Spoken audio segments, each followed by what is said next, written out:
and I was writing an anti-Islam book. Because if you're in politics, and I think it's the same in Canada, most of the times that you, it's about one-liners. It's just some superficial thing you say, and then you get it in a newspaper, on the news, television, radio, whatever. And I thought to myself, well, if we really want to explain to the people why we think Islam is a danger for the world, then I have to write a book, an academic book, that I can explain why is it that we, and especially me as a Christian, think this is a false religion and this is something we have to fight with everything we have. And then I started writing, but while writing the book, I made a comparison between Christianity, the concept of the God in Christianity, and in Islam. So I was writing, and all of a sudden, some questions and doubts that I had as a youngster popped up again. Because when I was younger, I always thought it was kind of complex to understand the Trinity. In Christianity, you have God the Father, God the Son, and God the Holy Spirit. And all of those three persons are one in essence. And I always thought it's kind of crazy because Jesus Christ dies, of course, in the narratives of the New Testament. But I thought God cannot die because God is eternal. That's in the same Bible. It says God is eternal. But how is it possible that you die? Because if you die, you're not eternal because you're dead at a certain moment. So I thought that's kind of crazy. And even when he hangs on the cross in the narrative of Christianity, he talks and prays to God. And I thought, how is it possible that you pray to yourself if you are God? It didn't make any sense. And when I was younger, I think 16, 17 years old, I asked the ministers, and I even went to a Catholic priest, and I was not a Catholic, of course, I was kind of strange, but I wanted an answer. And in the end, they said, well, it's too complex, it's a mystery. And I thought to myself, yeah, I want my religion to be clear. I want to understand what I believe. If my soul depends on it, the least thing I can expect from the Creator is that I can understand what I have to believe.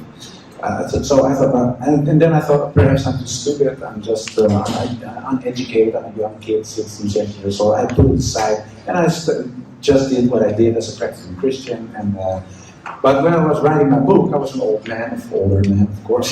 So then those questions popped up again. I thought to myself, oh yeah, there was some things I doubted. And then I saw for the first time, because I studied comparative religion, so I knew about the concept as an abstract idea, as an object of study, of course.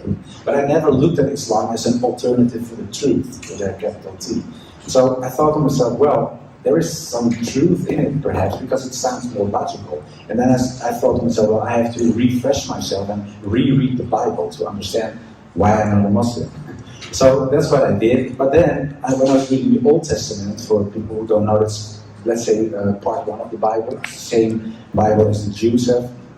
The Old Testament, they call it in Christianity. And I was reading about Moses and Noah and Abraham, etc. And they all talk about one God, one God, one God. I said, okay, perhaps something changed with the coming of Christ, Jesus. So then I thought I read the New Testament, then not what the others say about what Jesus said, but what he said himself. So I was looking for quotes, so to say. And there aren't many, by the way, but there are a few. And one of the stories in the New Testament is about Jesus interacting with a person who asks him, what can I do to gain paradise? How can I go to heaven? And this man asked him, he said, well, you're a wise man, what can I do? And he said, well, there are 2 rules that God gave us. One, and then that's called Shema in Hebrew. He repeated what the Jews learned. And he said, oh, Israel, here your God is one. There is one God. So, and then he said, treat your neighbor as you want to treat yourself.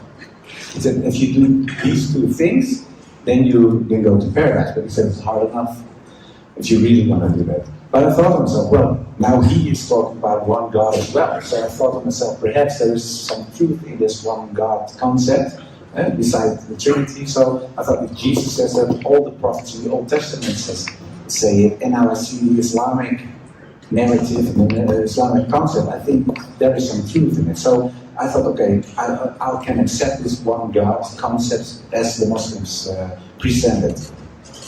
But then, of course, I was happy because I didn't want to have something in common with the Muslims and nothing in common with Islam. So I was happy there was still Prophet Muhammad, peace and blessings be upon him, but I thought it was a false prophet. So I said, okay, at least they have their false prophet. That's a distinction between me and Muslims. But while I was writing, I came across so much information that was at odds with the things I thought I knew, that I thought, well, I also have to write to Muslim scholars. And one of the scholars I wrote was Abdul Hakim Murad. He's a sheikh in Cambridge University. And I wrote him, but of course, after I sent him the letter, I thought, well, it's kind of crazy in a way, because I was an anti-Islam politician, writing an anti-Islam book, asking a Muslim sheikh from another country, can you help me with some information? So I thought, well, perhaps he will never answer, and I put a little Wikipedia link on the site, so he would know who I was, because I didn't want to give him the feeling that I was tricking him or something. So that's what I did, and it took, I think, 6 weeks or something, and then after 6 weeks, he was very extensive. He sent me an answer, and he said, well, I know where you're coming from, I understand it, but it doesn't make any sense. And he said, well, what you have to do is reread all your old books, so you're really anti-Islam again. But if you do that, you have to promise that you read the books and articles that I give to you as well. So he said, when you read book 1, and then you have to read book A that I give you, read book 2, read book B, read book 3, read book C. And he said, then you can see that where the Orientalists or the non-Muslims who wrote about Islam, they took the wrong turn, where they added stuff that wasn't there in the beginning, or they left things behind or left it out where it was in the original scriptures of the Muslims. And he said, then you can see where they took the wrong turn in a way, and why their narrative changed. I did what he said, so I was really, and in the end I was so moved by what I read in the Islamic sources about the Prophet, that I thought, well, I have to read more about him, about who he really was. And then I came across the story of Hind. And Hind was, of course, the wife of Abu Sufyan, and she was the enemy of the Prophet of the Muslims. And she gave money in a way to kill Hamza, his favorite uncle, in the battlefield. And that was what happened. So his uncle got killed, Hamza got killed, his ears were cut off, his nose was cut off, and they were parading around his body parts. Of course, the Prophet was very sad, and horrible things, of course, happened back then. And years later, the Prophet came in power in Mecca. And I was reading this book of Martin Links, it's called Muhammad, His Life Based on the Earliest Sources. And I was reading this book and I was looking for, Hind is still there in Mecca, and now he's in power, so where's the part that she gets killed or crucified or her hands cut off or whatever? That's what I thought that he would do. And then I saw that he said, well, I cannot look at her right now because of what happened. But everybody here is forgiven, and bloodshedding is over. So we start over again. And if you want to live among the Muslims, stay. If you don't want to live here, go. I don't care. If you want, it's your choice. And then I thought to myself, how is it possible that someone who I thought was almost anti-Christ forgives someone who kills a relative, a favorite relative even? And then I thought to myself, okay, the image that I had in my mind is wrong, because this man, whatever I think of him, I cannot no longer say he was an evil man, because evil men don't forgive their opponents, especially not the ones who kill relatives. So that was something that really changed my mind. But I didn't want to be a Muslim still. I didn't say, well, I have something in common with those people and with the whole concept of Islam. I didn't feel like it, because I trained myself almost to be anti-Islam, anti-Muslim, and whatever. So it was really almost part of who I was. And my work was anti-Islam, my friends were anti-Islam, so the whole context was anti-Islam. But in a way, I felt, it was something that was constantly on my mind. So I thought, well, the concept of one God I can accept, so I believed that. And then in the end, I thought, I think he is a prophet.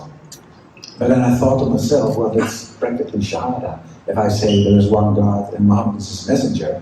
So I thought to myself, okay, that's it, I'm on it. It's taking the wrong turn now. So I closed all the books and I put the books on the shelf because I was writing this book. And I already told you yesterday, it sounded a little bit like a fairy tale, but it really happened. I put all the books on the shelf, but what happened was that a lot of books fell off because it was too full. And one of the books that fell off the shelf was the Quran. And when I picked it up, my thumb was on a page and it was on Surah 22:46. And if you translate it into English, it says, it's not the eyes that are blind, but the hearts. And then I thought to myself, that really is my problem, because I really could see what I had written down myself. I nobody forced me to write a book. I wanted to write a book. And I still didn't want to be a Muslim. So it wasn't my eyes, it wasn't my intellectual ratio. I could see what I saw. I could say, yeah, he is a prophet, yeah, there is one God. But I still didn't want to be a Muslim. So there was something else. And I thought, yeah, it's my heart. My heart was in a kind of way closed. And what I then did was, I did like a little dua.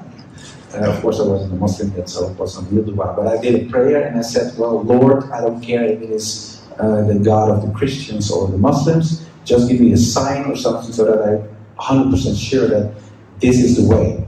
And, well, of course, like I said, there wasn't no golden rain and there were no unicorns jumping around or whatever. There was no real sign in that kind of sense. So, but I thought to myself, well, I go to bed now, I go to sleep, and next day I'll stop and do something else. But when I woke up, I felt very secure. And all the doubts I had and all the things I was doubting and anxious about, they were gone. So I felt very secure, and I thought to myself, well, I think I'm a Muslim. And then, yeah, of course, I told my wife,